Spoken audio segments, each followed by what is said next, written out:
Desde este momento dirige Camila Zuluaga. Son las 10 de la mañana, 33 minutos. Aquí seguimos conectados con ustedes en Mañanas Blue. Vamos hasta la 1 de la tarde.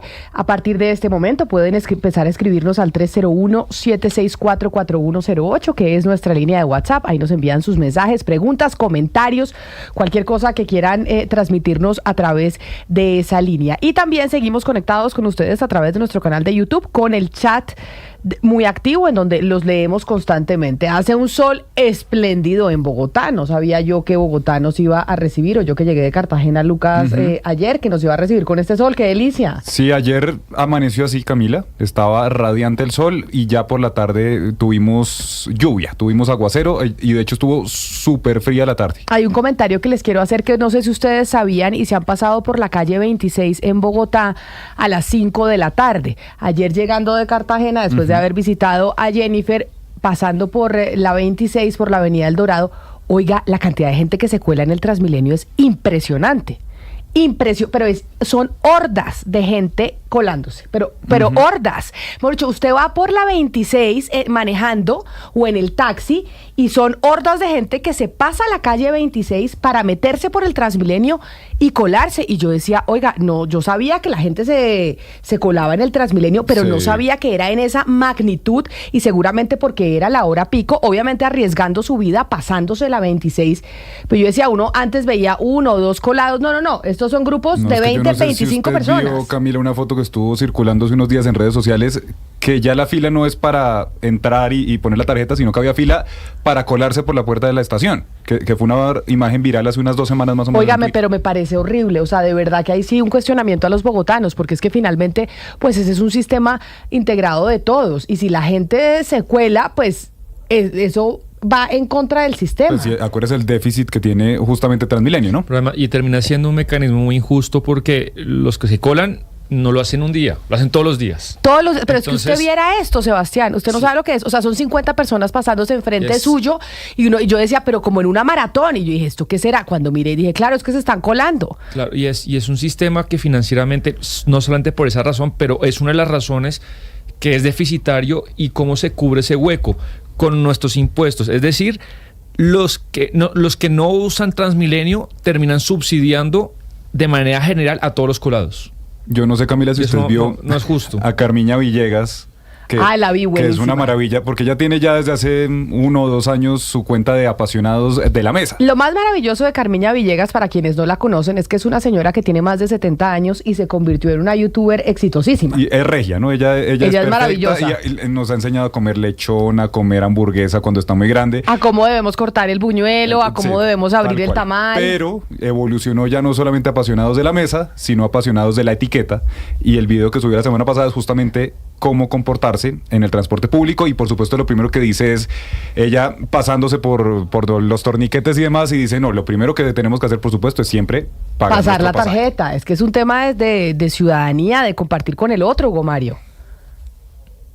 Mira, en todos los sistemas de transporte masivo sucede lo mismo. En Cali, no sé si en Medellín, pero en casi todas las ciudades del país las personas pues no atienden la cultura ciudadana y terminan colándose, y no valen puertas, trancas, trampas, todo lo que se pone en las estaciones igual termina siendo burlado por estos malos ciudadanos. Sí, pero a mí me están diciendo acá los oyentes en el 301-764-4108, nuestra línea de WhatsApp, y en YouTube, que no hacen si no me bajan de mamerta, ¿no? Eso ellos que mamerta. Pero que al revés, yo no diría que esa es una posición mamerta. No, pero acá me están diciendo que si hasta ahora me doy cuenta, mamerta, me dicen acá los youtubers. Pues mire, yo es que de verdad a las 5 de la tarde nunca pasaba por la calle 26. Entonces, como ayer pasé a las 5 de la tarde en un taxi y vi las hordas de gente que además están arriesgando su vida, dije, oiga, esto no puede ser, qué cosa tan impresionante. Pero bueno, era un comentario que les quería hacer y preguntarles a ustedes si lo habían visto. Pero volvamos al tema, pues que es el de la semana, el del mes, el del año, diría yo, y es como los Estados Unidos está pues reorganizando el comercio internacional. De hecho, a esta hora el primer ministro canadiense está dando una rueda de prensa precisamente desde Ottawa, en donde son las 11 de la mañana 35 minutos, refiriéndose a las tarifas, a los aranceles de Donald Trump. Recordemos que uno de los grandes socios comerciales de los Estados Unidos es Canadá, pero pues desde que empezó el nuevo gobierno de Donald Trump, Gonzalo, pues ahora más que socios son enemigos. Ahí sí se aplica del amor al odio, hay solo un paso. Hay solo un paso, Camila, y Donald Trump continúa cumpliendo parte de las promesas que él había dicho durante la campaña electoral, y es que iba a poner, digamos, esa protección sobre los Estados Unidos para que, según él, el mundo no siguiera abusando de su país. Y es que parte de la retórica que se vio el día de ayer en el Jardín de las Rosas, Camila, fue esa, ¿no? De que el mundo se estaba aprovechando del buenismo de los Estados Unidos. Y ahí mencionó a la Unión Europea, ahí mencionó a China, y mencionó cómo grandes países, incluso países subdesarrollados, se habían aprovechado de la buenhechuría, por llamarlo así, de los Estados Unidos. Empieza de una vez la guerra comercial ya decretada por Donald Trump. Hemos tenido diferentes respuestas, Camila, como la que está dando el primer ministro de Canadá. Habló Emmanuel Macron y Emmanuel Macron dijo lo siguiente: nosotros no descartamos absolutamente nada, e incluso pedirle a las empresas francesas que no participen y no inviertan en los Estados Unidos. Pues mire, como nosotros aquí en Colombia nos tenemos que preguntar esto en qué nos afecta, es lo que hemos hecho durante toda la mañana. La agricultura es uno de los puntos en donde uno se pregunta, bueno, esto ya sabemos que es un golpe al mundo entero, pero a nosotros no nos fue tan mal como creíamos que nos iba a ir. Y en términos, por ejemplo, del café, que es lo que más hemos comentado, pues nos podría ir tal vez mejor, porque nuestros principales competidores que están en el sudeste asiático les pusieron unos aranceles mucho más altos. Pero, por ejemplo, ¿qué pasa con el aguacate Hass? ¿Qué pasa con otros productos que exportamos nosotros a los Estados Unidos? Y precisamente por eso, a esta hora nos acompaña Jorge Bedoya, que es el presidente de la SAC, que es la Sociedad de Agricultores de Colombia. Doctor Bedoya, bienvenido, gracias por estar con nosotros aquí en Blue Radio. Gracias, Camila, muy buenos días. ¿Qué es lo que más exportamos nosotros en términos agrícolas de Colombia a los Estados Unidos? O sea, ¿cuáles son los principales productos? Yo sé que flores, café y aguacate, pero no sé qué otras cosas están ahí en esa canasta. Pues miren, para que se hagan una idea, el año pasado exportamos 3.642 millones de dólares de productos agropecuarios a Estados Unidos, de los cuales 1.400 fueron flores, 1.058 fueron café, 209 bananos, y de ahí para abajo usted tiene el aguacate Hass, usted tiene la tilapia, usted tiene panela, usted tiene algo de azúcar, usted tiene aromáticas, tiene limón Tahití y otros productos más. Y obviamente es una canasta exportadora no solamente bastante robusta, sino muy difícil de pensar en sustituir en el corto plazo un mercado como el de los Estados Unidos. Y ahora que mencionaba el caso del aguacate, se lo digo muy claramente. El que sale más perjudicado de esta decisión, que es mala para la relación bilateral, es el aguacate Hass, por una razón, porque a los mexicanos no les pusieron el arancel del 10%. Entonces, los productores de aguacate de México hoy tienen una ventaja sobre los productores de aguacate Hass de Colombia. Y eso ya empieza a sentirse en el mercado y eso termina siendo muy costoso, obviamente, para los productores, pero también para los trabajadores. El sector del aguacate Hass genera casi de 79.000 empleos directos en más de 220 municipios de nuestro país. No, pues claro, es un golpe durísimo. Pero digamos como que a uno las mamás le dicen: mire las oportunidades en medio de la crisis, y yo creo que eso es lo que nos va a tocar hacer ahora, porque no hay otra alternativa, mirar cómo en relaciones de comercio bilateral logran algo desde la Cancillería y desde el Ministerio de Comercio Exterior, pero por ahora también al sector privado, a los agricultores, les toca mirar cómo aprovechan esta oportunidad. Usted dice, el aguacate Hass es el más afectado y acá vamos a tener un problema enorme por cuenta de que México sí va a entrar sin arancel a los Estados Unidos. Pero, ¿qué otros productos podrían tener una oportunidad de entrar a los Estados Unidos con un arancel más bajito que otros países que compiten con nosotros en esos productos agrícolas?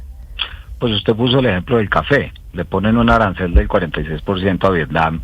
Vietnam es el tercer o cuarto abastecedor de café en los Estados Unidos o proveedor, mientras que Brasil es el primero y Colombia es el segundo. Entonces uno diría, claro, ahí hay una oportunidad para los caficultores. Pero en otros productos nuevos, recuerden ustedes lo siguiente, es que no es solamente el tema del arancel, sino en el caso del sector agropecuario, es si usted tiene lo que se conoce como la admisibilidad sanitaria. Es decir, que haya una certificación por parte del gobierno de Estados Unidos que nuestros productos pueden entrar.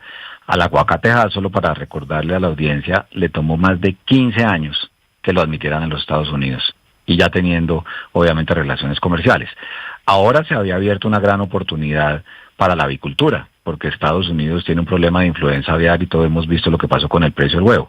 Pero los procesos de admisibilidad de los Estados Unidos son demasiado lentos. Entonces, para los productos que ya están, pues obviamente el arancel es un golpe y habrá que ver qué pasa con los consumidores, caso flores, caso café, caso tilapia, caso cacao, caso panela y demás, y ver si esto termina siendo un tema de reducción de márgenes del importador o que también se lo van a clavar al productor, y cómo logramos eficiencias hacia atrás, que eso no se hace de la noche a la mañana, ustedes lo entenderán. Y claro, uno diría, pues qué oportunidad buscar otros mercados internacionales o nuevos mercados, o el mismo mercado de Estados Unidos, donde hay otros competidores que tienen mayores aranceles, pero ahí ya depende de si es un producto que tiene acceso ya en ese mercado o que no lo tiene. Y la gran mayoría de los nuestros, de los que hoy exportamos, pues evidentemente no es un problema de acceso, sino ahora va a ser un problema es del arancel. Y en eso tal vez el café es el único que puede salir medianamente bien librado, porque los otros productos y la tabla está nivelada por el mismo rasero. Don Jorge, yo le pregunto, ¿usted cree que Estados Unidos tiene la capacidad de producir los alimentos y los productos a los que están poniendo aranceles, por ejemplo, a Colombia? Pues miren, en el caso del banano no. Entonces el banano es de esos que ya le empiezan a decir a uno, no, de pronto cuando ya saquen la lista, porque acuérdense que una cosa son los anuncios y la reglamentación general, y después ya viene la lista de las líneas arancelarias, entonces ya andan con el cuento, pero pues habrá que ver si es cierto o no, que de pronto el banano lo terminan dejando sin arancel, porque obviamente Estados Unidos no va a tener la capacidad de producción de banano. En el caso de las flores, pues obviamente hay producción de flores en Estados Unidos, pero igual es insuficiente. Y obviamente también uno tiene que ver qué es lo que puede terminar pasando con el consumo.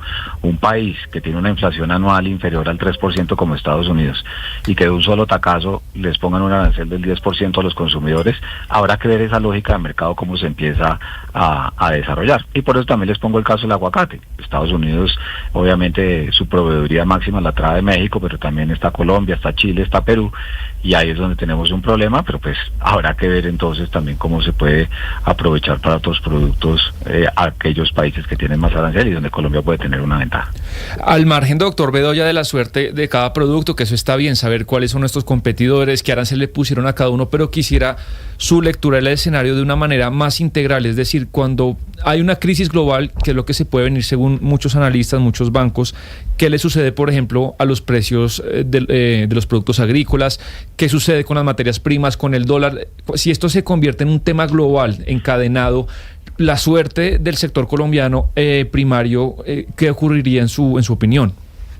Pues Sebastián, muy buena pregunta, y esto hay que medirle el pulso permanentemente como a un paciente que empezó con una enfermedad, porque el coletazo de las decisiones que tomó ayer la Casa Blanca pues no se van a ver ya inmediatamente. Mire lo que pasó en las bolsas, a lo que hacían referencia a ustedes hace un ratico. La tasa de cambio pues hasta el momento no ha tenido mayores sobresaltos, pero además, como lo dijo el secretario de Comercio ayer, cuando anunciaron la medida, si a esto los países le responden con medidas de retaliación, es decir, subiendo aranceles, eso en el caso nuestro puede ser muy complicado, porque recuerden ustedes que lo hemos hablado en este mismo programa, que Colombia trae de Estados Unidos y de otros países, pero Estados Unidos es el principal proveedor de maíz amarillo y frijol y torta de soya, que es clave para los alimentos que se comen las gallinas, los pollos y los cerdos, y pesa 75% en el costo de producción esos insumos, y eso puede terminar complicando a la canasta familiar de los colombianos si al gobierno colombiano le diera por retaliar, que afortunadamente la canciller ya dio señales de que eso no estaba sobre la mesa. Entonces esto termina siendo una cosa de medirle el pulso permanentemente, porque puede tener unas derivaciones que hasta el momento pues obviamente son desconocidas. Doctor Bedoya, le pregunto desde Cali por otro producto, el azúcar, porque obviamente son muchas las familias que dependen del azúcar en el departamento del Valle.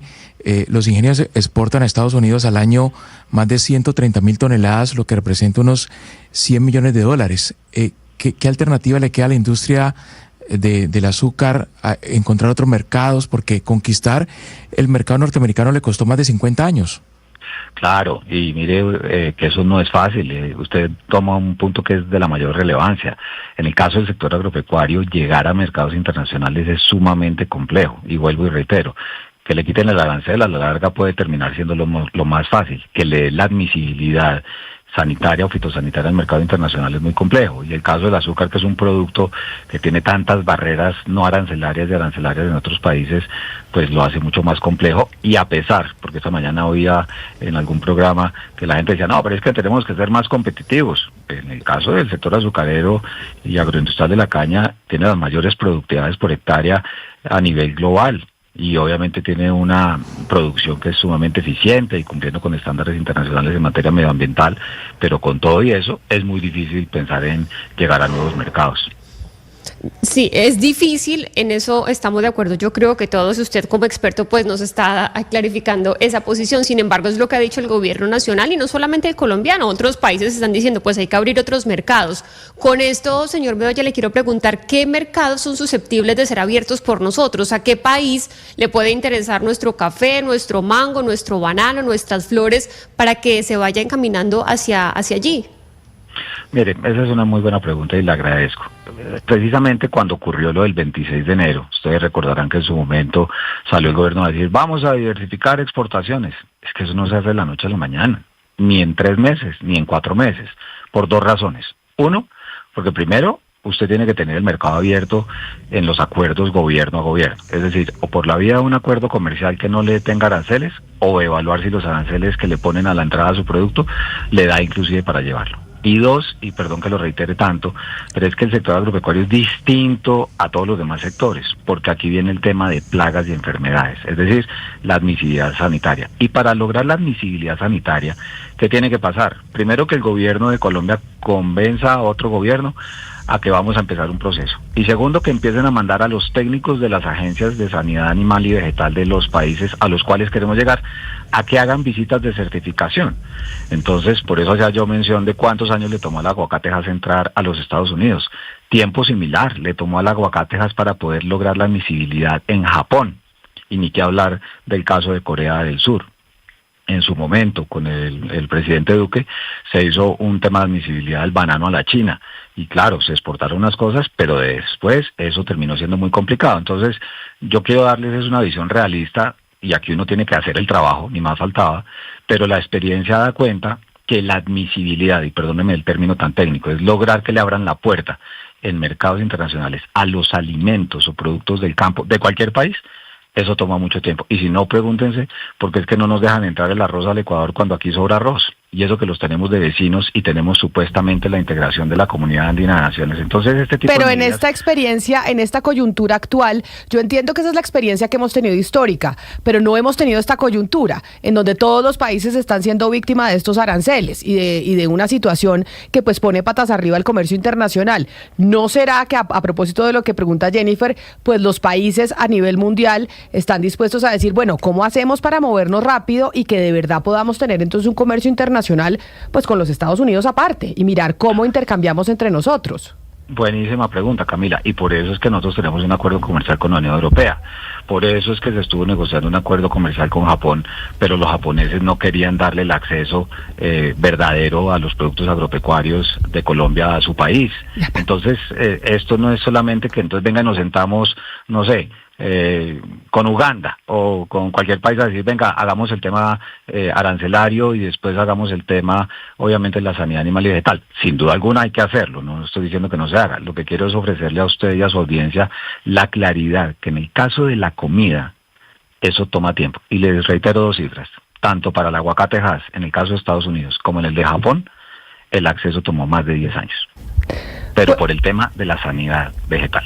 Pues doctor Jorge Bedoya, presidente de la Sociedad de Agricultores de Colombia, SAC, gracias por estar con nosotros, por darnos sus reacciones desde el sector agropecuario, que es uno de, además de los que ha querido priorizar el gobierno nacional y que va a estar sentados en esas mesas para ver cómo podemos aprovechar o por lo menos contrarrestar estas medidas que ha anunciado el presidente de los Estados Unidos, Donald Trump. Feliz resto de día para usted en medio de este chicharrón que están enfrentando. Igualmente para ustedes, gracias. Y ese tema el que tocaba Jennifer, pues es clave, Camila. Todo el mundo dice, bueno, ahora le vamos a vender a otros países. Y como decía el doctor Bedoya, pues eso no es tan fácil.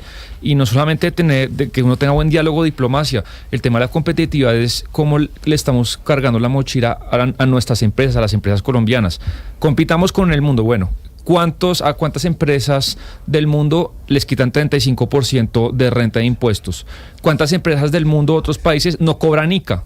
¿Cuántas empresas, por ejemplo, no cobran anticipos sobre la renta? Un montón de cosas. Entonces, claro, le estamos pidiendo a nuestras empresas colombianas que compitan con el mundo cuando las condiciones de infraestructura tecnológicas pues son muy favorables. Entonces acá, yo lo he dicho muchas veces, pero y quisiera seguir insistiendo en eso, pensemos cómo estamos descalabrando a impuestos y con obstáculos a las empresas, y al final es eso, competir. ¿Cómo llego con un buen precio? Pues porque tengo costos más reducidos, tengo tecnología, y desde el Congreso y la política se ha dedicado en los últimos años a meter a las empresas unas condiciones que no son favorables para competir en el mundo con países que, ni siquiera hablo de China, estoy hablando de los vecinos, de Chile, de Uruguay, que tienen mejores condiciones que nosotros. Pero ahí dijo algo el presidente de la SAC, Jorge Bedoya, y es que tenemos que esperar la lista. Todavía sigue existiendo la famosa incertidumbre. O sea, ayer hicieron el gran día de la liberación, como lo anunciaron, pero pues todavía no tenemos el detalle, por ejemplo, si al banano le van a cobrar, a las flores, todavía falta específicamente que nos digan exactamente cuáles son los productos que van a tener ese arancel. Y ahí entra, Gonzalo, algo que incluso hubo un artículo del Financial Times al respecto, que tiene que ver con la famosa fórmula, porque ayer, antes de la reunión o del anuncio de la rueda de prensa, decían, no, es que los expertos, economistas, asesores del presidente Donald Trump están sentados hablando de la fórmula. Eso sacaron una fórmula como si fuera ciencia nuclear. Además, en letras griegas, ¿usted vio eso? Claro. Intentando volverlo más complicado y más avanzado. Y la fórmula es súper simple, porque ellos dijeron que le habían metido IVA, y que le habían metido las cargas tributarias en cada uno de los países, y no, eso es simplemente flujo financiero y flujo de productos. O sea, la famosa fórmula, que todavía no sabemos realmente cómo es, que eso es como un cuarto oscuro. Lo que dice el Financial Times es que es una fórmula como de tercero de primaria.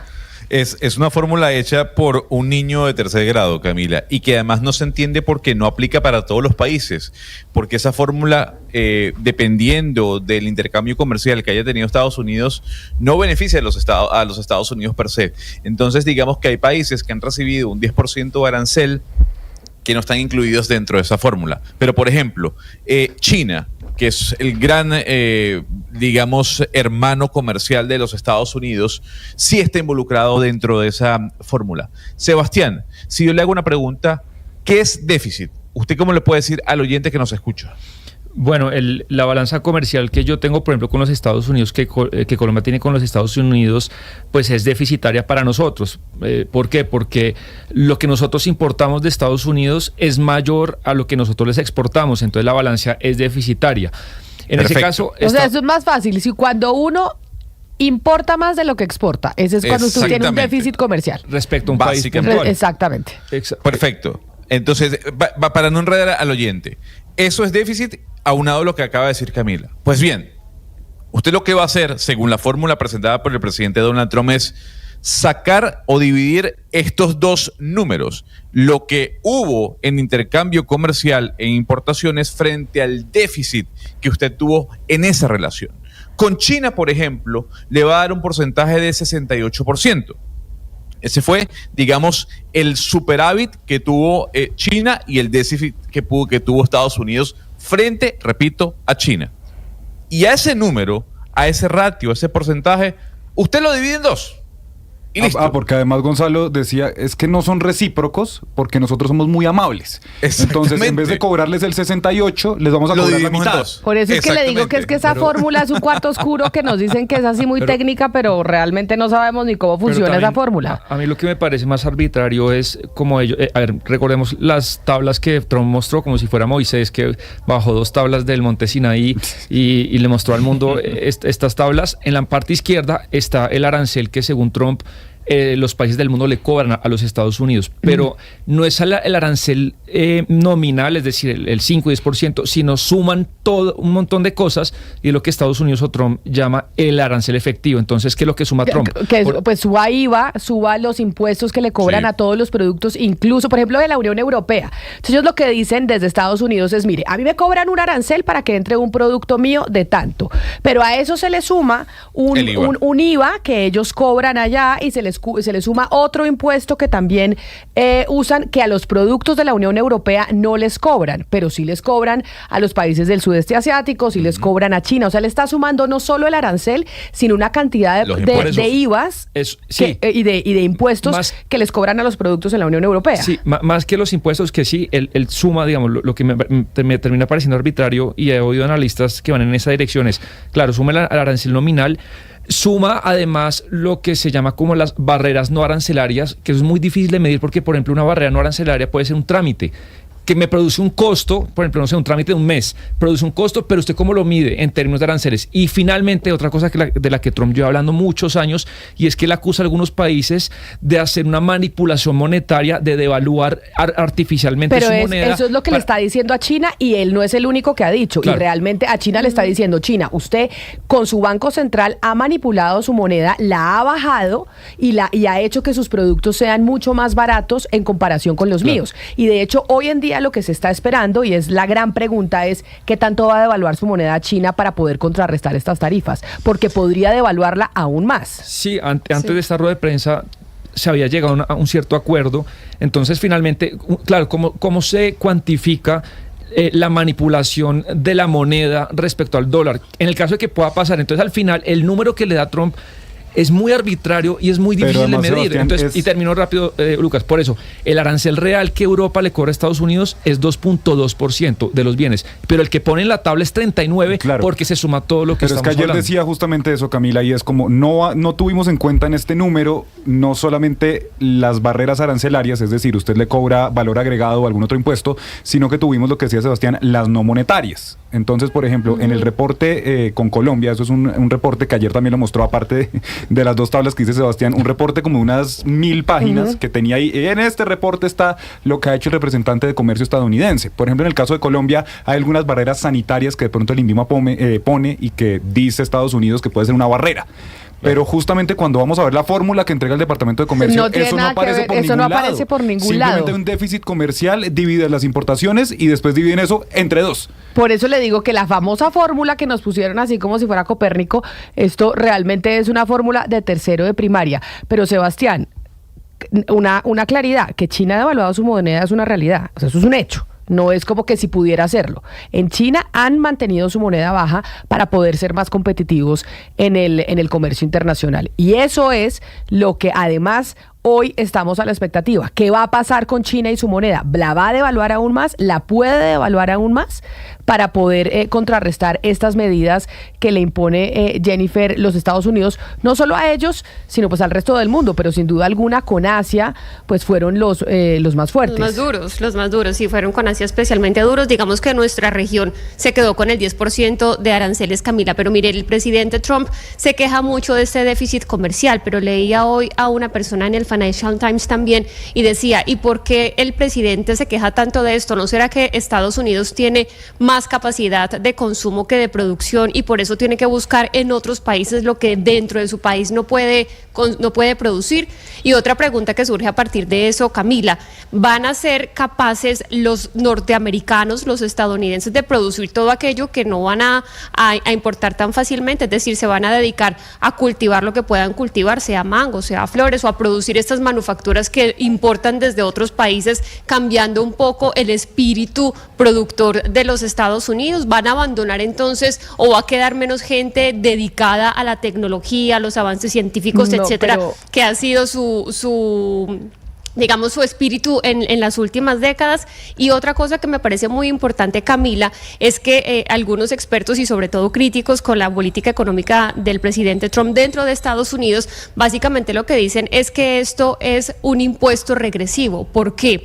Porque con esos aranceles, la plata de esos aranceles que va a recibir Estados Unidos, lo que va a hacer Donald Trump es suplir o pagar esos impuestos que quiere cobrar a la renta en Estados Unidos, que fue una de sus promesas de campaña. Pero los que van a terminar pagando el precio de estas medidas son los trabajadores, que obviamente, si a una persona que gana $50,000 al año le cobran más por el café que compra en Walmart, que fue importado desde China, pues le cuesta más que una persona que se gane $200,000, $300,000, $400,000 al año, que a eso sí que les van a beneficiar con el corte de impuestos, ¿no? Mire, aquí lo que está pasando, y yo les quiero preguntar a ustedes que saben mucho más que yo, es cuando se entra en una guerra, pongámonos en un escenario de guerra de verdad, entre dos países, ¿cuáles son las industrias que más necesita una nación para poder ser autosuficiente y no depender del contrario? ¿Qué es lo que necesita? Cuando se entra en guerra, ¿qué es lo que se necesita? Uno, combustibles fósiles, ¿no? Petróleo. O sea, necesitamos petróleo. Claro. Dos, necesitamos, Gonzalo, acero, ¿no? También necesitamos acero cuando nos vamos al tema de la guerra. Necesitamos producción, por ejemplo, de automóviles en época de guerra. Necesitamos el tema de los materiales minerales raros, estos que se estaban negociando con Ucrania. Acá lo que está pasando es que Estados Unidos está utilizando una guerra comercial para prepararse en caso de una guerra militar. ¿Por qué? Porque Estados Unidos se dio cuenta que en caso de que eso llegase a suceder, pues es que depende completamente de China.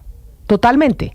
Imagínese un escenario de guerra para los Estados Unidos en donde depende de la producción de acero de China, en donde depende de la producción de acero de otros países, en donde la producción de los vehículos está en manos de otros países. Ese es el punto importante, que le puede salir bien a Trump o le puede salir mal. Esa es una apuesta que está haciendo. En caso de una guerra, aquí nosotros dependiendo de los chinos en todo sentido. Pero discúlpeme, Camila. Y no vamos a tener tiempo como la Unión Europea, que era lo que usted se quejaba, no vamos a tener tiempo, como le está pasando a la Unión Europea, de empezarse a preparar en caso de que a Putin le dé por empezar a invadir. Entonces usted dice, nos preparamos ya, y que nos va a doler, seguro nos va a doler, pero tenemos que nosotros empezar a ser autosuficientes en caso de un enfrentamiento, si llegase a dar en un escenario bélico a nivel internacional. Pero fijándose en esa teoría que yo no la había escuchado y usted la trae a colación, que me parece muy interesante, tiene que ver con, bueno, cuál es el tiempo que Donald Trump espera si es que llega a pasar tener un conflicto bélico con algún país, en este caso. No es que espere, es que es prepararse. Es que usted siempre como nación y como potencia tiene que estar listo. Que era la crítica que usted le hacía a Europa. Usted tiene que estar listo. Usted como nación y como potencia tiene que estar listo para la guerra. Perfecto, muy bien. ¿Y Estados Unidos está lista para la guerra el día de hoy? Es la pregunta. Hoy. Porque lo que está haciendo Donald Trump es pensar en un mediano o largo plazo, porque un corto plazo no va a ser así, Camila. Claro. Entonces, está diciendo nos tenemos que preparar ya. Perfecto. Entonces, Estados Unidos hoy está como Europa, va a una guerra con China y depende de China. Claro, pero como hoy no hay un escenario bélico, pero usted tiene que prepararse, es prepararse. Usted le dijo, la Unión Europea se quedó ahí dormida en los laureles y sabía que esto podía pasar. Pues los gringos lo que están haciendo, utilizando una guerra comercial, es decir, nosotros tenemos que ser autónomos y tenemos que ser autosuficientes en caso de que esto pudiera llegar a pasar. No sabemos si va a pasar, pero tenemos que estar listos. Y si usted es potencia, tiene que estar listo para poder responder a eso. Pero además esto se justifica, Camila, cuando usted lee la orden ejecutiva que firma ayer Donald Trump, esto sale justificado por la ley IEPA, que es la Ley de Poderes Económicos de Emergencia Internacional, y justamente la justificación para todo esto, y la pregunta que le hacían ayer a la canciller Sarabia es, oiga, pero nosotros no tenemos un tratado de libre comercio con Estados Unidos, esto no está violando el tratado de libre comercio, y resulta que no, porque Donald Trump está amparando esto en que este déficit comercial con el mundo puede causar una emergencia de seguridad nacional en Estados Unidos. Así que todo esto se basa justamente en una emergencia de seguridad nacional. Aquí lo delicado es que se están utilizando medidas comerciales o estrategias comerciales para poder tener estrategias militares. Ese es el tema que estamos viviendo hoy.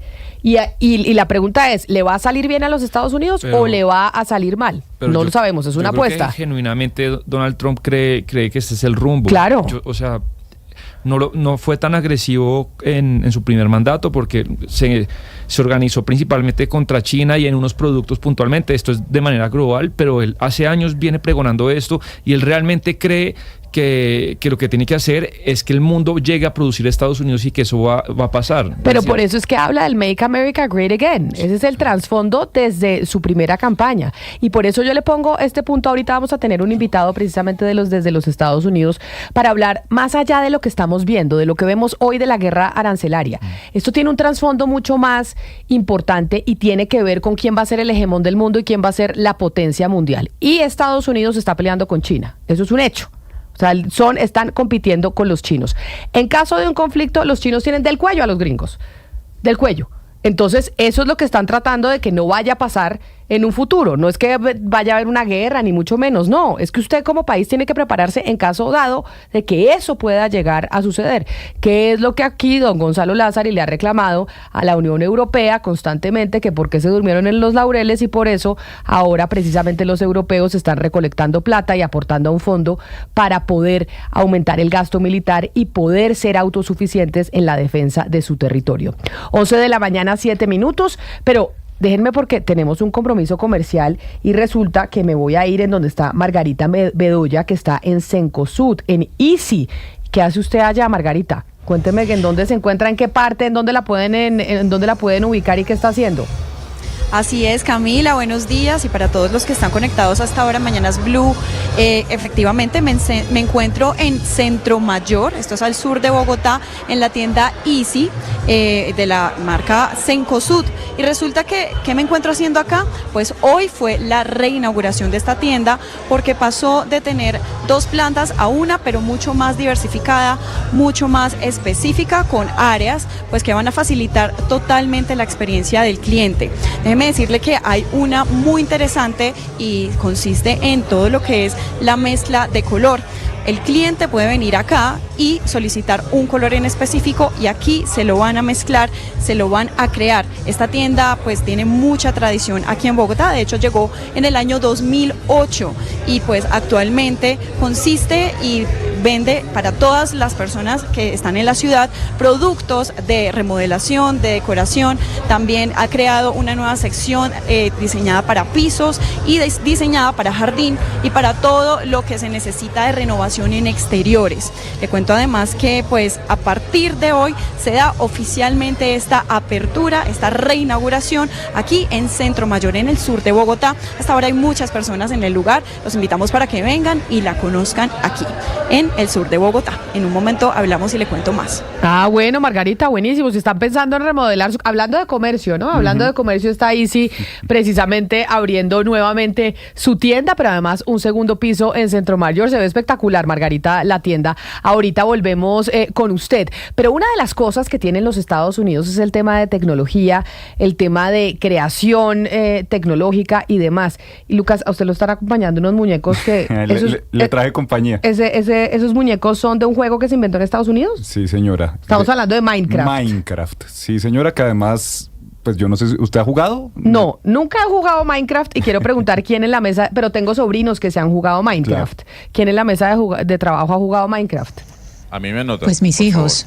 Sí, yo también. Levanto la mano. Ni yo no, ni idea. Yo levanto la mano también. Pero este es uno de los videojuegos más famosos del mundo, ¿no? Acordémonos que siempre hablamos, Gonzalo, que la industria de los videojuegos es una de las industrias del entretenimiento de más dinero del planeta. Y esa es una industria que están liderando los gringos, por ejemplo, como para poner eso sobre la mesa. Sin duda alguna, aunque el juego fue desarrollado por un sueco, si no me equivoco, un sueco o un danés, Camila. Okay. De alguna u otra manera, este videojuego lo que se basa es en el desarrollo o en la construcción de mundos, ¿no? Es un juego en código abierto, o sea, digamos que no hay inicio y no hay final en cuanto a la construcción que usted va desarrollando de mundos paralelos a su realidad, y usted puede construir desde una espada, Camila, hasta una réplica de la Torre Eiffel. Pero de alguna u otra manera así funciona. Hay hoy Ana Cristina que decía a sus hijos, y nosotros, Ana Cristina, hemos tenido con Gonzalo y Sebastián el debate que no le vamos a dejar a nuestros hijos jugar videojuegos. Entonces, ¿por qué? ¿Cómo así que sus hijos sí juegan Minecraft? ¿Usted no era de las mías que no los íbamos a dejar?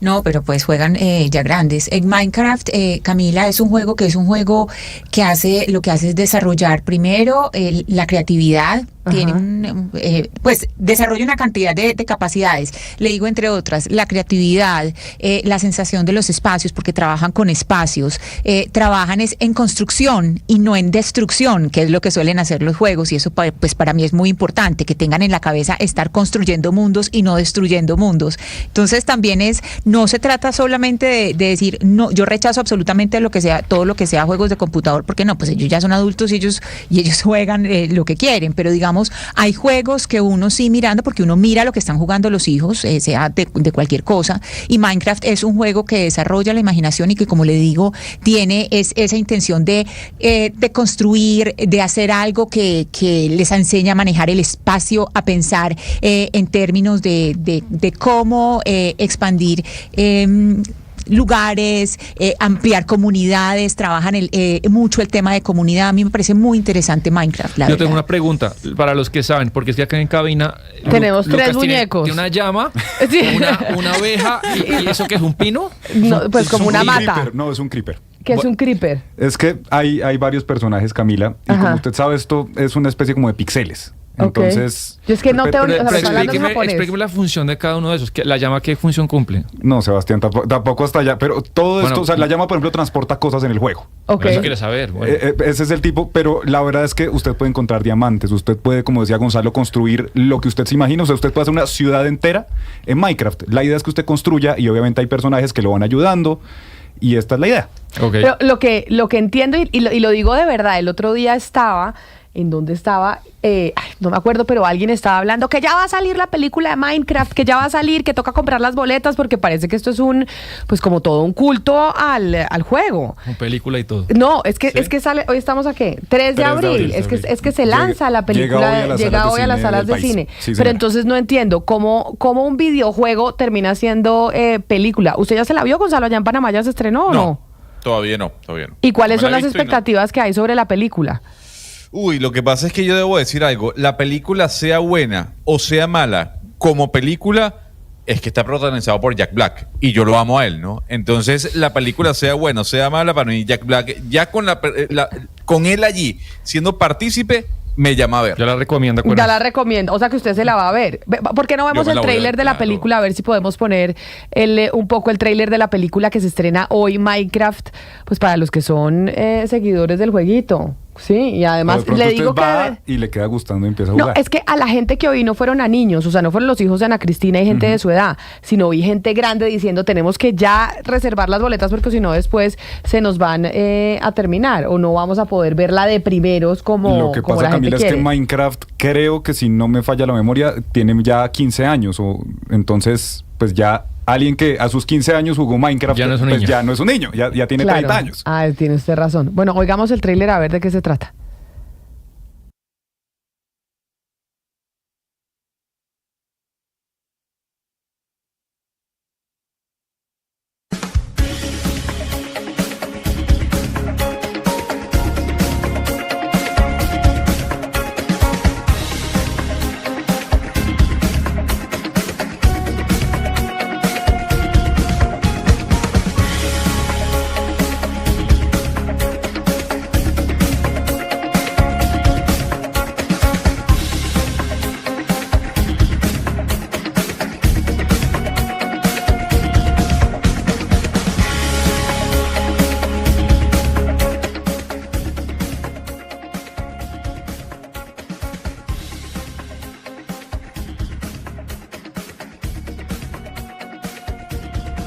Pero entonces, mire, Gonzalo, estoy viendo que no es solo Jack Black, sino Jason Momoa, que también está en la película. ¿Esto es una película familiar, infantil, de adultos o es para todos, grandes y chicos? Sí, es para todas las edades.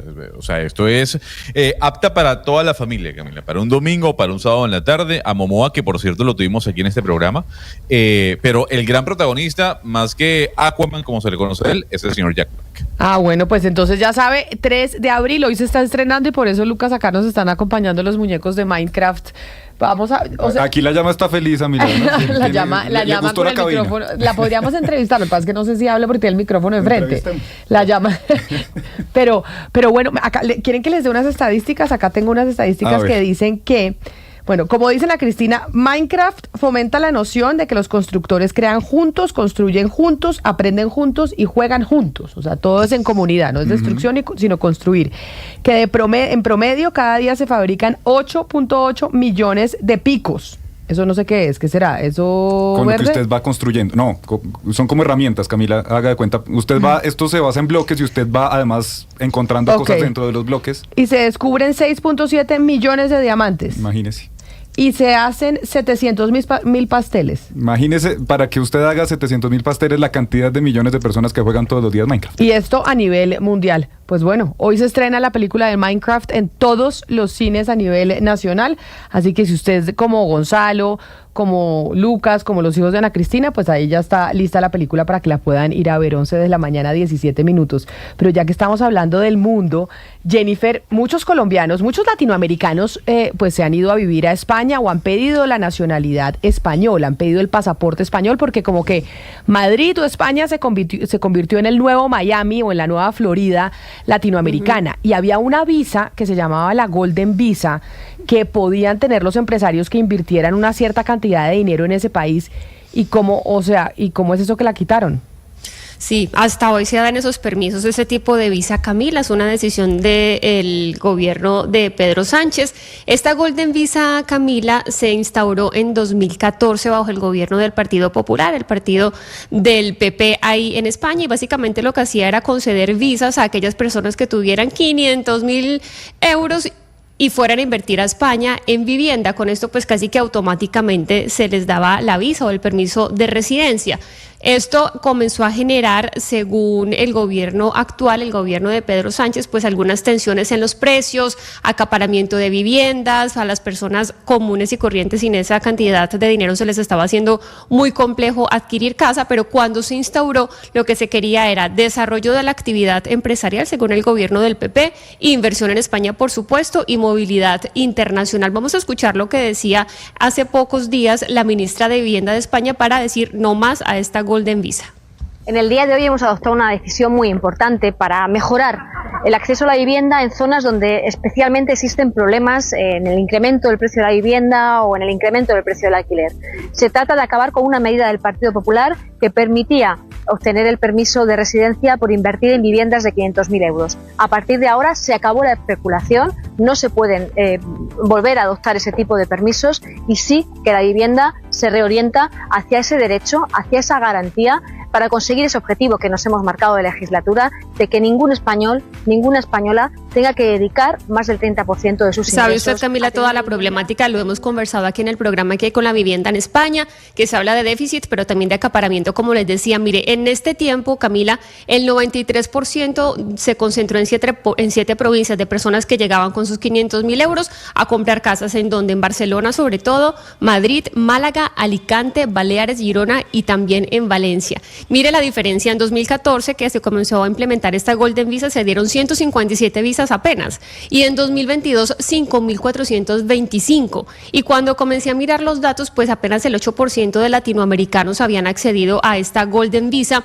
pero lo cierto es que personalmente conozco a 2 empresarios colombianos que adquirieron esta visa, pues porque tenían el dinero para llegar a invertir en ese lugar. Entonces, hasta hoy se da esa visa, pero yo no sé, Camila, si me permite contar, si usted sabe que es el permiso no lucrativo, que se acaba esta Golden Visa, pero sigue esta modalidad. No sé si usted la había escuchado, para adquirir la residencia en España. No, ¿cuál es? Pero mire, yo entiendo que eso es lo que está haciendo el PSOE, que es el partido de gobierno, pero por lo menos en Madrid, la inversión extranjera o esa Golden Visa sí llevó mucho capital a ese país y llevó mucho capital a Madrid, la capital española, que la puso incluso a competir con otras grandes ciudades del mundo con las que antes no competía. Entonces, y esa Golden Visa también existe en los Estados Unidos, o sea, no es que se lo inventaron allá en España, eso hay en otros países en donde existe esa visa, de hecho, Trump anunció, precisamente para atraer capital externo. Que iba a lanzar ahí está la Green Card, que es la residencia, que iba a lanzar la Golden, la Gold Card, y que lo que busca con esto, Camila, es que quienes inviertan más de $5 millones en Estados Unidos, pues tengan la residencia, y dice el Camas, este es un paso, como un plus para obtener la nacionalidad. Pues sí, yo no, es lo que dice. Pero, o sea, yo no creo, pero pues eso sí es un motivo de debate, que el tema de la especulación sobre la vivienda se vaya a solucionar, Jennifer, acabando con la Golden Visa. Eso se acaba es construyendo más vivienda. Yo no creo, Camila, yo creo que es construyendo más vivienda y generando pues la reglamentación que en este momento el gobierno de España se encuentra en ese trámite. Pero mire, a propósito de lo que ustedes mencionan de Estados Unidos, este permiso no lucrativo, que es una nueva figura que de hecho muchas personas en Miami y de hecho abogados de migración en Miami le recomiendan a personas que quieran buscar una residencia en España. ¿Y por qué? Porque es relativamente fácil, hay que tener un poco de dinero, pero pues se puede hacer. Le dan a uno un año de residencia en España prorrogable a 3, es decir, se puede extender a 3, y la condición es que usted tenga 28.800 euros en su banco en Europa, en España, y que no los mueva durante un año. Entonces, con eso lo que básicamente se hace es usted va, deja esa plata quietica en el banco y se dedica a gastar porque no puede trabajar. Se llama permiso no lucrativo y está en boga ahora que se termina la Golden Visa, pues muchas personas le están echando el ojo a esta forma de residencia que no es tan conocida como la Golden Visa, pero que en Estados Unidos pues ya la están utilizando bastante. Mire, 28.000 euros, lo que usted dice, 28.800 euros, que es lo que tendría que dejar en un banco durante un año sin moverlos. El euro a 4.499 en estos momentos son 129.571.200. Es decir, si usted tiene 130 millones de pesos para dejar en un banco sin moverlos durante un año, ahí tiene ya la residencia en España. Y sin trabajar. Que la es que la letra pequeña es lo importante. Camilo, usted dice, bueno, tengo 130 millones de pesos que puedo dejar quietas en un banco, pero usted no puede trabajar en España y básicamente pues se tiene que dedicar a gastar. Entonces ahí está la triquiñuela, pero pues hay mucha gente que puede. La verdad es que para mucha gente 130 millones de pesos dejarlas en un banco no es mucho. Pero además es que, ¿cuánto tiempo lleva gobernando el PSOE? ¿7 años? 7 años, sí. Por eso. O sea, salen 7 años y no ha bajado el precio de la vivienda y le siguen echando la culpa a los anteriores que se fueron hace mucho tiempo. No sé si me parece raro. 7 años, y si el precio de la vivienda sigue arriba, pues será culpa suya.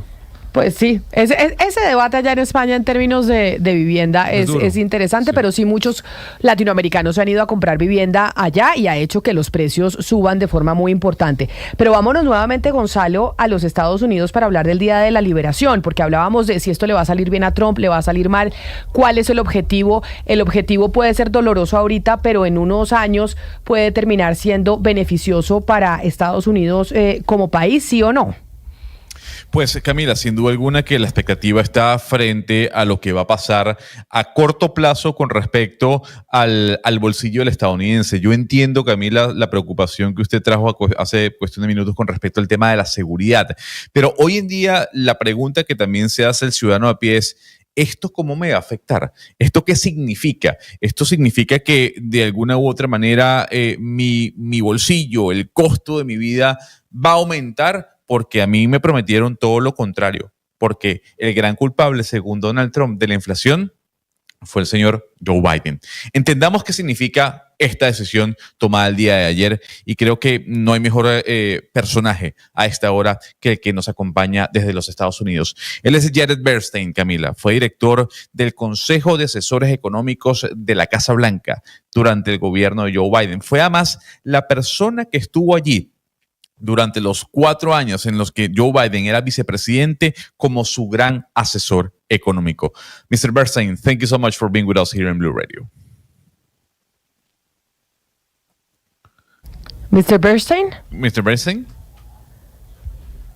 Vamos a ver si podemos contactar al señor Bernstein para preguntarle precisamente sobre todas las dudas que teníamos en torno a qué es lo que hay detrás, porque hay muchas cosas que vemos de cara al público, Gonzalo, con la rueda de prensa, lo que se dice en redes sociales y demás, pero poco lo que conocemos del trasfondo, o sea, cómo se están preparando.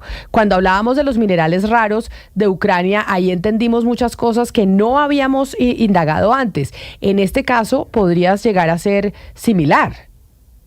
Pues sí. A ver, ¿qué es lo que está buscando Donald Trump? pues no se sabe, Camila. Hay quienes dicen que lo que quiere es lograr una gran recesión económica que lo vaya a beneficiar desde algún otro punto de vista, porque la pregunta es, ¿esto va a generar una recesión económica como lo indicaba la Fed de Atlanta hace cuestión de semanas? ¿Qué hay detrás de básicamente este tipo de decisiones que se tomaron desde el día de ayer? Pero también, Camila... Gonzalo, permítame porque recuperamos la comunicación con el señor Bernstein que está con nosotros. Mr. Bernstein, welcome to Blue Radio. Thank you for accepting this call. Yeah, can you hear me? Yeah, we can hear you perfectly. Can you hear us? Yes, I can. Okay, thank you so much for accepting this interview. It's a pleasure to have you here in Blue Radio. A pleasure to be with you. Y quiero empezar preguntándole, ya usted le va a preguntar, Gonzalo, del tema de los consumidores, pero le voy a preguntar sobre la teoría o una de las especulaciones que se hacen alrededor de estas medidas del presidente Donald Trump, y es si se están utilizando medidas comerciales en los Estados Unidos por parte del gobierno de Trump para fortalecerse en caso de un conflicto militar y no depender de China. Mr. Bernstein, I wanted to ask you something. Do you think Mr. Trump and his government is using trade measures, as we saw yesterday and we have seen during the last month, to strengthen it himself and the U.S. in the event in the future, it maybe might happen, maybe not, of a military conflict, so he is not dependent on China and other countries? Do you think what we're seeing right now is that we're using trade measures to prepare, in any case, for a military confrontation?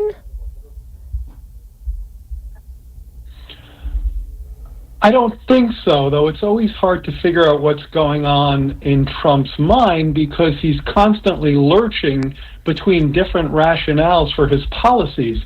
I do think part of your question suggests that he uses trade policy as a foreign policy tool, probably as much or even more so than an economic one. And in this case, it's very consistent with his America, go it alone kind of principle. Se nos perdió la comunicación, sí, pero vamos traduciendo mientras podemos mirar cómo la volvemos a restablecer. Lucas, ¿qué nos estaba diciendo el invitado, el exdirector del Consejo de Asesores Económicos de Estados Unidos en el gobierno de Joe Biden? O sea, acaba de salir. Sí. Usted le preguntaba a Camila si de pronto estas medidas, estos aranceles recíprocos que anunció ayer Donald Trump, los está usando como una medida para fortalecer a Estados Unidos en caso de que se presentara un conflicto, una guerra, y no depender exclusivamente de China. Nos responde nuestro invitado que no lo cree, aunque realmente es difícil entender lo que pasa por la mente de Donald Trump, porque además suele oscilar entre diferentes justificaciones para las políticas que está implementando. Nos estaba diciendo también que parte de la pregunta que usted le hacía, pues sugiere que está utilizando la política comercial como una herramienta de política exterior. Exacto. Incluso más que una medida económica, y que en este caso esto es muy consistente con su teoría, pues de que Estados Unidos debe dependerse por sí mismo, pues no depender de nadie, y ahí se nos cortó la comunicación. Gonzalo, pero ahí está nuevamente el señor Bernstein para que entonces usted le pregunte sobre el tema de los consumidores, que entiendo que también es la preocupación que hay sobre la mesa.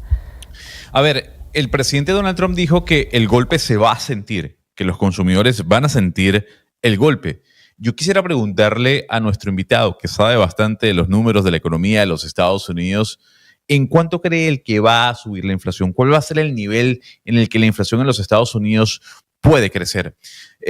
Mr. Bernstein, the president said that the blow will be felt. Do you think that the inflation could rise to what level? 7%, 6%, 5%? Closer to probably 4 or 5 than what it is right now, which is somewhere between 2.5% and 3%. But the point is really the direction of travel in terms of inflation. we had inflation that was 9% back in 2022. And when the Biden administration left office, it was all the way back down to about 2.5%. So if we go up to 3.5% or 4%, that is a strong move in the wrong direction. And that is one of the huge concerns behind all of this misguided tariff policy, that it's going to raise consumers' costs at a time when Americans are already very stressed about prices. In Trump's first term, he didn't have to worry so much about that because inflation was quite low and quite stable. It's very different now, and I worry that the Trump administration doesn't recognize this difference.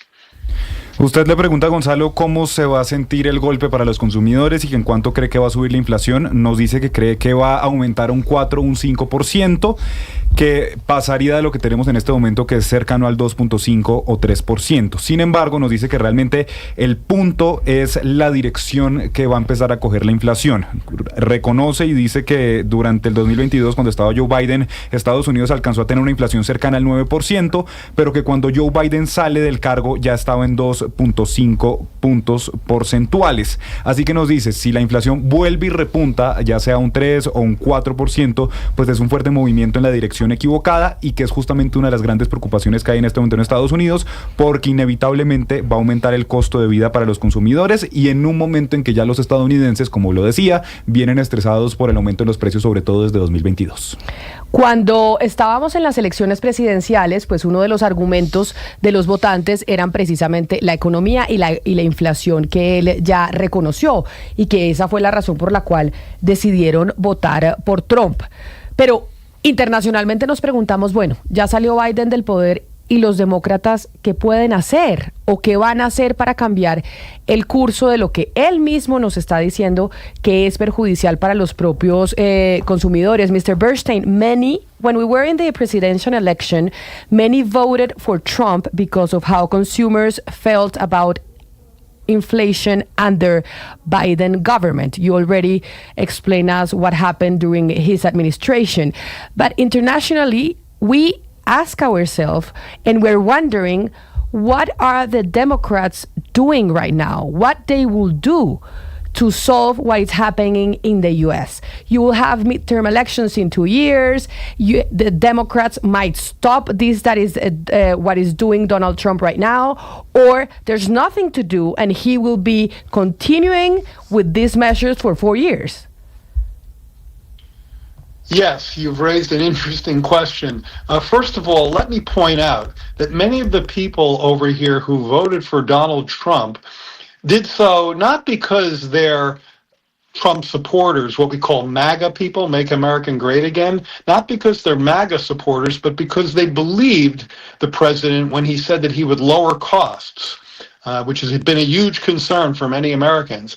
In fact, he's taken actions that have gone strong in the other direction, raising costs. And this has many of the non-MAGA Trump voters quite concerned.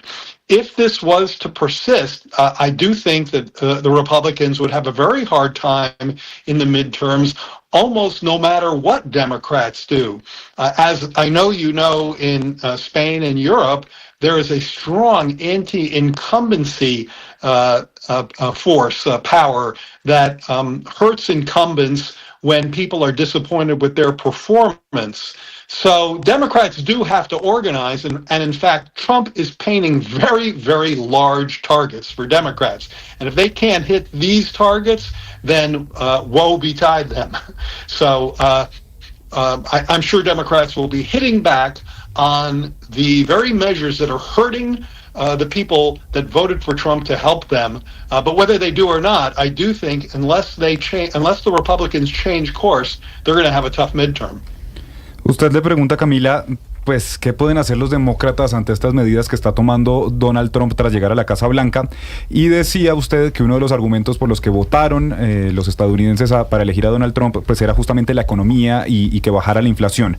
Nos responde nuestro invitado y le dice pues que sí es una pregunta muy interesante y que él siente que fueron muchísimas las personas que votaron por Trump, no porque fueran como tal seguidores de Donald Trump, porque fueran magas, como se les conoce por Make America Great Again, sino porque creyeron que el presidente Trump iba a bajar los costos, iba a bajar la inflación, y que apenas llega a la Casa Blanca, Donald Trump ha tomado medidas que están haciendo todo lo contrario, y que esta pues ha sido, como ya nos lo viene diciendo, una gran preocupación para los estadounidenses. Usted le preguntaba entonces, ¿qué pasa? En 2 años tendremos, ya de hecho en menos de 2 años, las elecciones de medio término. De pronto ahí puede pasar algo, y lo que nos dice nuestro invitado, Camila, es que los republicanos lo van a tener muy difícil si no cambian el curso, que le está poniendo, digamos, a los demócratas unos objetivos que si son capaces de alcanzar, pues la van a tener muy difícil, a menos que los republicanos corrijan el rumbo y pues Donald Trump de pronto cambie o modifique algunas de estas medidas. Dentro de las teorías conspirativas que hay alrededor del por qué Donald Trump está haciendo esto, hay quienes dicen es que el señor está buscando una recesión para poder reimpulsar la economía de los Estados Unidos. Yo le quiero preguntar a nuestro invitado si él cree que esto va a producir una recesión en los Estados Unidos o a nivel global. Mr. Bernstein, do you think that there will be a global recession or maybe a recession in the United States? The likelihood or the probability of a recession here has gone up from quite low, say 10 or 15%, all the way to as high as 35 or 40%. So we're still below half. But, you know, it's easy to get over-focused on recession, which means GDP contracts instead of grows. But if we had our last quarter of GDP growth was 2.4%. If we go from 0.4% or 0.5%, which is what some forecast, that's like a for a lot of people. Growth rate of well below Mr. Bernstein. Rate of well below is 2. Mr. Bernstein, we're losing you right now. We're losing communication with you. Allow us to translate while we try to better our communication. Sí, estamos perdiendo la conexión, Camila, con nuestro invitado, pero le preguntaba a Gonzalo si Donald Trump de pronto está buscando causar una recesión en la economía que después reimpulse la economía estadounidense. Nos dice nuestro invitado, Camila, pues que la probabilidad de que haya una recesión en Estados Unidos pasó de ser muy baja, de un 15% aproximadamente, subió a un 35-40%, que sin embargo pues todavía estamos en menos de la mitad de la probabilidad de que haya una recesión en Estados Unidos, pero que es muy fácil concentrarse en exceso de pronto y pensar demasiado en que haya una recesión, y nos estaba diciendo pues que esto es básicamente, como lo sabemos, cuando la economía se contrae en lugar de crecer, y ahí perdimos la comunicación. Pero entonces déjeme, porque él dice, mire, claro que aumentó la probabilidad de que haya una recesión. Estamos viendo que el dólar se está devaluando frente a otras monedas, y al final lo que pasa con el dólar, que es la moneda de cambio a nivel internacional, es que pues hay un tema de confianza. O sea, la gente usa el dólar porque confía en el dólar, pero con esto que está pasando, él cree que puede llegar a haber un riesgo de que se pierda a nivel mundial la confianza en el dólar. Mr. Bernstein, we are seeing a devaluation of the dollar after Mr. Trump announced his measures. Do you think that might be a possibility that the confidence in the dollar currency could be at risk here? Because that's the other issue that some analysts are raising right now. That maybe with these measures that Trump is announcing, the dollar might lose confidence in the world. Right. First of all, let me just finish my comment before we were having connection problems. If our GDP growth goes from 2.4%, which is what it was in the last quarter, to something like 0.5% in the first quarter of this year, that's going to feel like a recession to some people. 0.5% is not strong enough growth to prevent the unemployment rate from rising. So we shouldn't over-focus on recession. What we call a growth recession could also be in the mix. Regarding your question, I think it's important to make a distinction between the dollar as the reserve currency by which most countries engage in commerce, and the strength of the dollar. If the U.S. has a very slow growth trajectory ahead, as I just described, because of these tariffs, the Federal Reserve will have to lower interest rates. The U.S. Central Bank will lower interest rates, and that will lower the value of the dollar. But I don't think that threatens the dollar's role as reserve currency. I just think it weakens it in terms of its exchange rate. Usted, primero Camila, terminó de contestar la pregunta que le hacía Gonzalo sobre la recesión y lo que nos dice es que de pronto, si el PIB pasa de crecer a un 2.4% y pasa a hacerlo de pronto a un 0.5%, pues que esto va a sentirse como una recesión para algunos, así no necesariamente no esté creciendo y que esto se va a sentir como una recesión para algunas personas, porque además esto no alcanza un 0.5% para evitar que, por ejemplo, la tasa de desempleo aumente. Y usted le preguntaba qué pasa con un dólar que se está devaluando, si de pronto se va a perder o se va a alterar la confianza en el dólar. Nos dice primero que hay que tener en cuenta una cosa, Camila, y es que una cosa es el dólar como moneda de reserva, un dólar como moneda que utiliza la mayoría de países para participar en el comercio, y otra cosa la fortaleza del dólar como tal. Lo que nos dice es que si esto sigue pasando, muy seguramente por los aranceles, la Fed, la Reserva Federal, tendrá que bajar las tasas de interés y esto va a reducir, va a mermar el valor del dólar, pero nos dice que no cree que eso amenace como tal la volatilidad del dólar como moneda de reserva y solo lo va a debilitar en su tipo de cambio. Bueno, esa es una buena respuesta, además bueno tenerlo claro. Yo tengo tal vez una última pregunta para nuestro invitado, que como les decía, era la persona pues que estaba como líder de los asesores del gobierno de Joe Biden a nivel económico, y es que a nivel mundial nosotros pues tenemos mucha incertidumbre sobre qué tan confiables son las palabras del presidente Trump. Todavía no se sabe si estas tarifas se van a mantener, si no se van a mantener, cuáles son los productos que van a tener estos impuestos. Le quiero preguntar a él ¿qué tan estable cree que van a ser estos aranceles, Mr. Bernstein? There's a lot of uncertainty in the world about how reliable Trump's words are, because one day he says something, the other day he says another thing. So around the globe, we are in complete uncertainty. So how stable do you think these measures that his government announced yesterday are gonna prevail? Well, that is a very important question, a big question that I wrote about this morning. And in fact, I called that question the most important one right now, because I believe that if Trump were to back down, which, by the way, for him means just going out and declaring victory, whether it's a victory or not, markets would reverse course, business confidence would return very quickly. In Trump 1, in his first term, he was actually quite sensitive to market movements of the type we've seen today. So a chance of backing down back then was a lot higher than it is now. At this point, it looks to me like he and his administration are operating from a separate reality from the rest of us. And it's very hard for them to back off of that. They basically have to admit that the world is a very different place than they've been pretending that it is. They cite false numbers. They come up with false rationale. I read something today from your own prime minister, which I thought was very well said in this regard.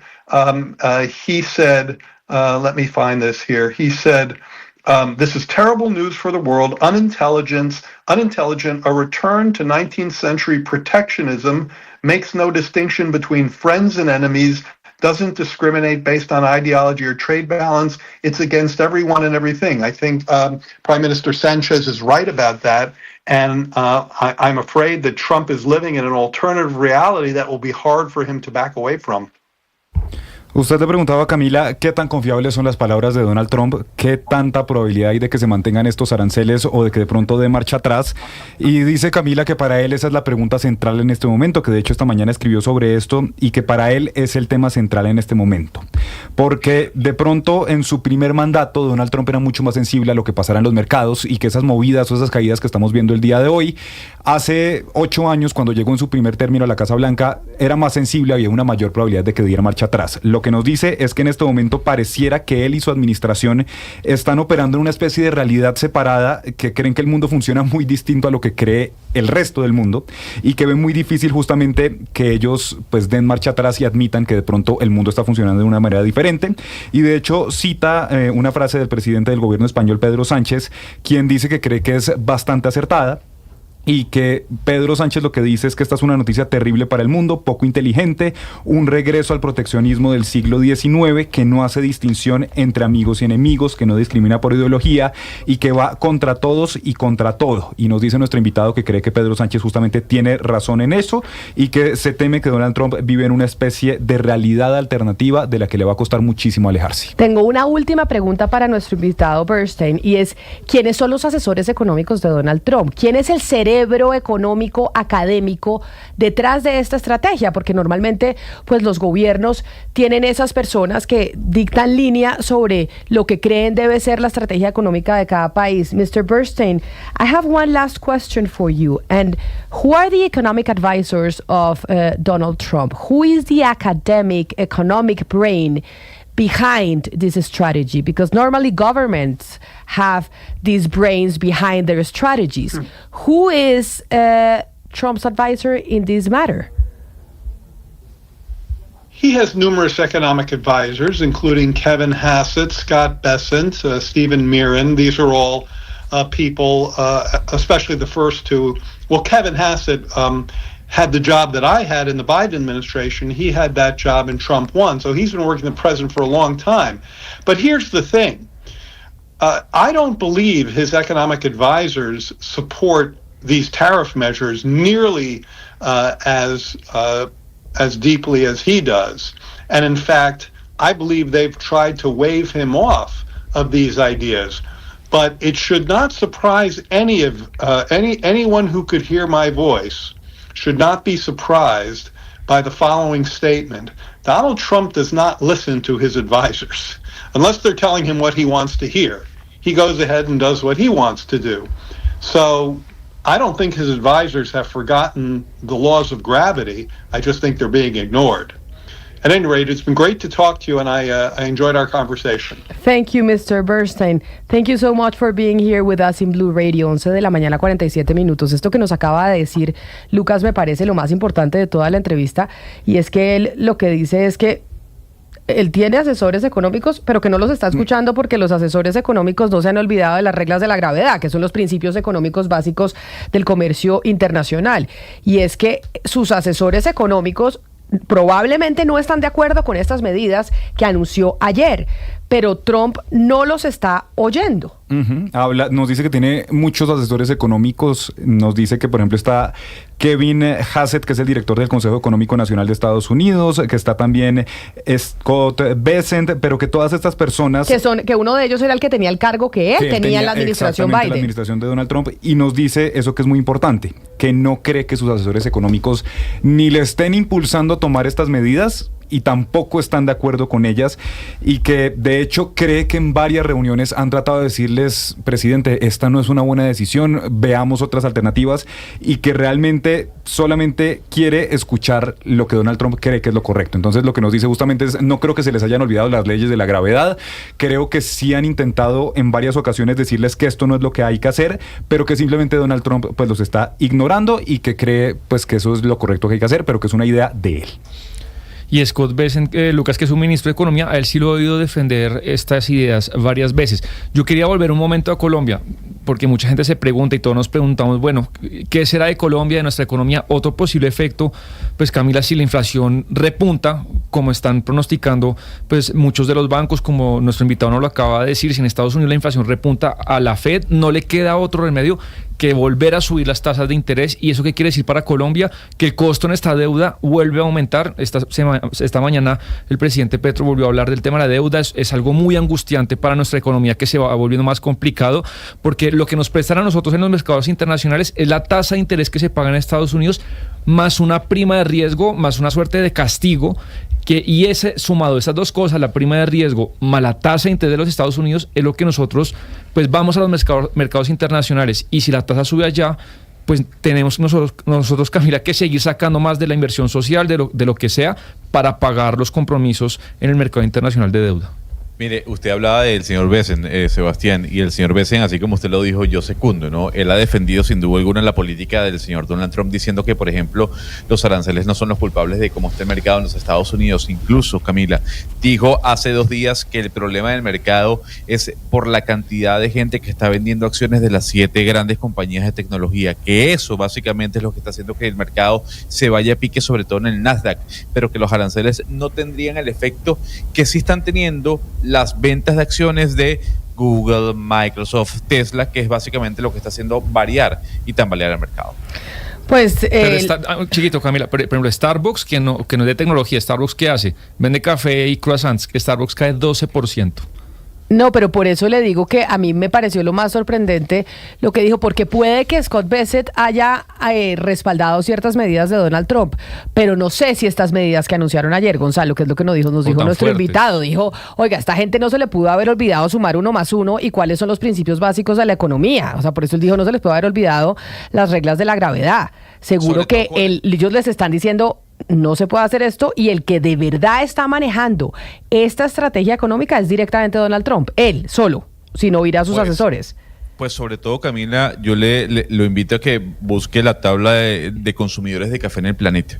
Estados Unidos está en el top 5 de los consumidores de café del planeta. Obviamente lo que estamos viendo con Starbucks, Sebastián, se debe a los aranceles impuestos a los países que le exportan café a los Estados Unidos, siendo Estados Unidos uno de los principales consumidores de café de todo el planeta. O Nike cae 14%. ¿Y tiene datos de Tesla o no sabemos Tesla cómo está ahí en medio de la... Tesla está bien castigada, pero espérese, la refresco, 4.7%. Nvidia 6.4, Amazon 7.3. No, el totazo es fuerte. El totazo es fuerte. Sí. Bueno, pero Ana Cristina, en medio de toda esta avalancha del Día de la Libertad del presidente Trump, del Día de la Liberación, en redes sociales, pues se movió principalmente este tema, pero yo me encontré por ahí un video que estaban difundiendo seguidores del exalcalde de Medellín, Daniel Quintero, en donde dice que usted mintió sobre algunos fallos con respecto a Hidroituango. ¿De qué se trata eso que ellos están diciendo, que dicen que usted dijo mentiras sobre unos fallos de Hidroituango? ¿De qué se trata? Pues Camila, de que editaron el video cuando yo digo cuáles son precisamente los documentos que muestran o las instituciones de control que han eximido de responsabilidades a Hidroituango en algunos casos, y déjeme explicarle. A ver, hay distintos órganos de control, uno de ellos es Procuraduría, otro es Contraloría, otro es Fiscalía, y son distintos. Por eso, después del pedazo que tiene el video que están pasando, después de eso es que yo digo, me refiero a un fallo de Procuraduría, a un documento de Procuraduría, y después a uno de Contraloría, que Sebastián también lo mencionó. Entonces, vamos primero al de Procuraduría. Las personas que nos acompañan por la plataforma de YouTube o que nos acompañan por YouTube lo pueden ver en sus pantallas. Este es un documento del 20 de diciembre de 2024, que es una evaluación de la investigación disciplinaria, y lo que hace es terminar y archivar definitivamente. Este es un documento de 997 páginas. Lo que hace es terminar y archivar la investigación contra varias personas. ¿Quiénes son esas personas? Están ahí, por ejemplo, gobernadores de Antioquia como Sergio Fajardo y Luis Pérez Gutiérrez, contra personas de la Junta Directiva como María Eugenia Ramos o como el actual gerente de EPM, John Maya. Entonces, ese es uno de los documentos a los que yo me refería que han sido favorables a Hidroituango. Ahora, hay otra decisión que es... y todo esto pues tiene que ver con esa contingencia que hubo en el año 2018. Ahora vamos con Contraloría. Después de la contingencia esta de 2018, que ustedes recuerdan lo que pasó en varias zonas aledañas a Hidroituango, se abrieron investigaciones y hubo un auto de la Contraloría a cargo de Felipe Córdoba, que declaraba responsabilidad por detrimento patrimonial que afectaba a 26 personas naturales y jurídicas. Se les atribuía una responsabilidad, Camila y oyentes, de 4.3 billones de pesos. Por supuesto, durante mucho tiempo el exalcalde Daniel Quintero pues estuvo usando esta información para atacar personalmente a estas personas, a estas personas, esta lista de 26 personas, pero el Tribunal Administrativo de Antioquia declaró nulo ese auto de la Contraloría. Ahí lo estamos viendo. Por favor, cambiamos la imagen, ya tenemos la imagen de lo que dice la Contraloría y todas las personas pues que quedan ahí. El Tribunal Administrativo de Antioquia declaró nulo ese auto de Contraloría en el caso, por ejemplo, de Federico Restrepo, exgerente de EPM. Él estuvo con nosotros. Escuchemos lo que nos dijo cuando salió precisamente esa determinación del Tribunal Administrativo de Antioquia. Por supuesto, parte de los argumentos que nosotros planteábamos en la demanda de nulidad del contencioso administrativo, pues estaba, digamos, como la presunta motivación diferente a la de salvaguardar los recursos del Estado que podía tener en su momento la Contraloría General de la República en cabeza del señor Felipe Córdoba. Pues la sala quinta del tribunal pues desestimó, digamos, como esa componente de las justificaciones para la nulidad, pero obviamente le dio curso a las más importantes, como era, por ejemplo, falta de demostrar la relación de causalidad entre las decisiones tomadas entre el año 2008 y 2011 y las que ocurrieron en la contingencia en el año 2018. Estamos hablando pues de una diferencia de 10 años. Y pues la Contraloría estaba investigando, implicándole pues responsabilidades fiscales por 4.3 billones de pesos, pensando que 26 personas, entre esas incluidas Sergio Fajardo, eran los responsables pues de los daños patrimoniales por el proyecto Hidroituango, pero el 27 de enero del 2022, la Contralora Delegada número 9 para los temas de corrupción, Juliana Velasco, pues Ana Cristina, lo que hizo fue exonerar de toda responsabilidad fiscal a esas 26 personas y pues lo que concluyó es que el daño estaba integralmente reparado luego de que dos aseguradoras muy grandes, Mapfre y Sura, pues pagaran lo que se había estipulado como aseguradoras, como firma, y se resarció pues el daño. Exacto, Sebastián. Entonces ahí hablamos, precisamente yo me refería, cuando le había dicho esto al señor Quintero, me refería a Procuraduría y a Contraloría, y lo que están pasando es un video editado. Ahora, hay que decirlo, el día de ayer, nosotros entrevistamos al señor Quintero hace 2 días. El día de ayer, la Fiscalía General de la Nación presentó cargos a 3 personas relacionadas con el proyecto Hidroituango. Ellos son Jorge Ignacio Castaño, director ambiental del proyecto Ituango, también contra Álvaro Araví Castro, gerente de interventoría del proyecto, y a Santiago García Cadavid, que es el representante legal de CCC Hidroituango. Entonces, ¿qué dice la Fiscalía? ¿Qué dijo ayer? Que es posterior a la entrevista del señor Quintero. La Fiscalía dice que las obras de desviación de los túneles del río Cauca, abro comillas, modificaron la dinámica natural de la corriente de la fuente hídrica por fuera del licenciamiento ambiental y pusieron en riesgo a las comunidades ribereñas y ocasionaron recursos públicos. Eso es lo que dice Fiscalía y eso es una noticia de ayer. Entonces, Camila, esto no es ni una aclaración ni es una rectificación, es una ratificación de que están publicando un video editado y que yo me refería, y Sebastián y yo pues nos referíamos a unos documentos que proceden de Procuraduría. Pero además, y de un Contraloría. tribunal arbitral, y ya para terminar, un tribunal arbitral le dio la razón a este caso y el consorcio no tuvo la culpa en el desastre de Hidroituango. Eso fue el año pasado. Y ahí fue cuando Quintero le dijo que lo que pasa es que era un tribunal de arbitramiento de la Cámara de Comercio de Medellín, que está pues manipulado por sus miembros, etcétera, etcétera. Pero vámonos para donde está Margarita. Margarita, usted sigue allá en Cencosud y le dijimos que íbamos a volver porque hay muchos oyentes que me han escrito al 301-764-4108, nuestra línea de WhatsApp, que exactamente en dónde la encuentran si quieren ir a hablar con usted para que usted les muestre lo que está pasando allá en Centro Mayor. Así es, Camila, exactamente me encuentran y pues se encuentran esta tienda que es tan tradicional para los bogotanos para la remodelación de su hogar. La encuentran en el local 1130 en el primer piso del centro comercial Centro Mayor al sur de Bogotá. Es la tienda Easy de Cencosud, que noticia acaba de ser reinaugurada.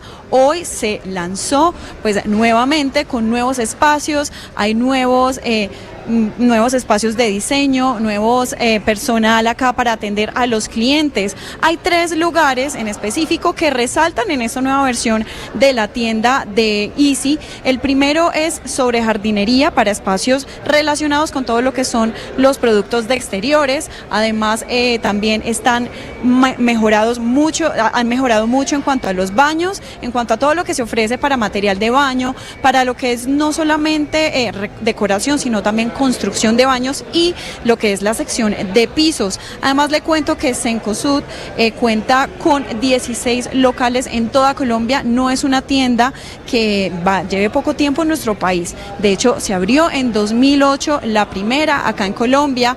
Hay muchas personas que están en este momento viniendo acá al local 1130 para ver estas nuevas instalaciones, para ver cómo se está ahora proyectando la tienda Easy acá en Bogotá. Esta es una cadena que además nació primero que todo en Argentina y también se fue a Chile. Actualmente la tenemos aquí y pues el día de hoy se abre esta tienda por segunda vez, una reinauguración que se da acá en el sur de Bogotá, también diseñada para que las personas que vengan aquí tengan experiencia y sobre todo para que personalicen sus compras.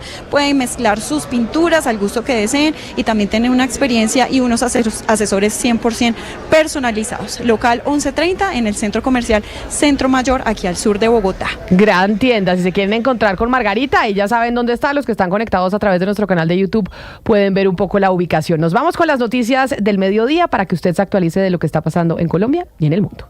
Tiene un producto natural.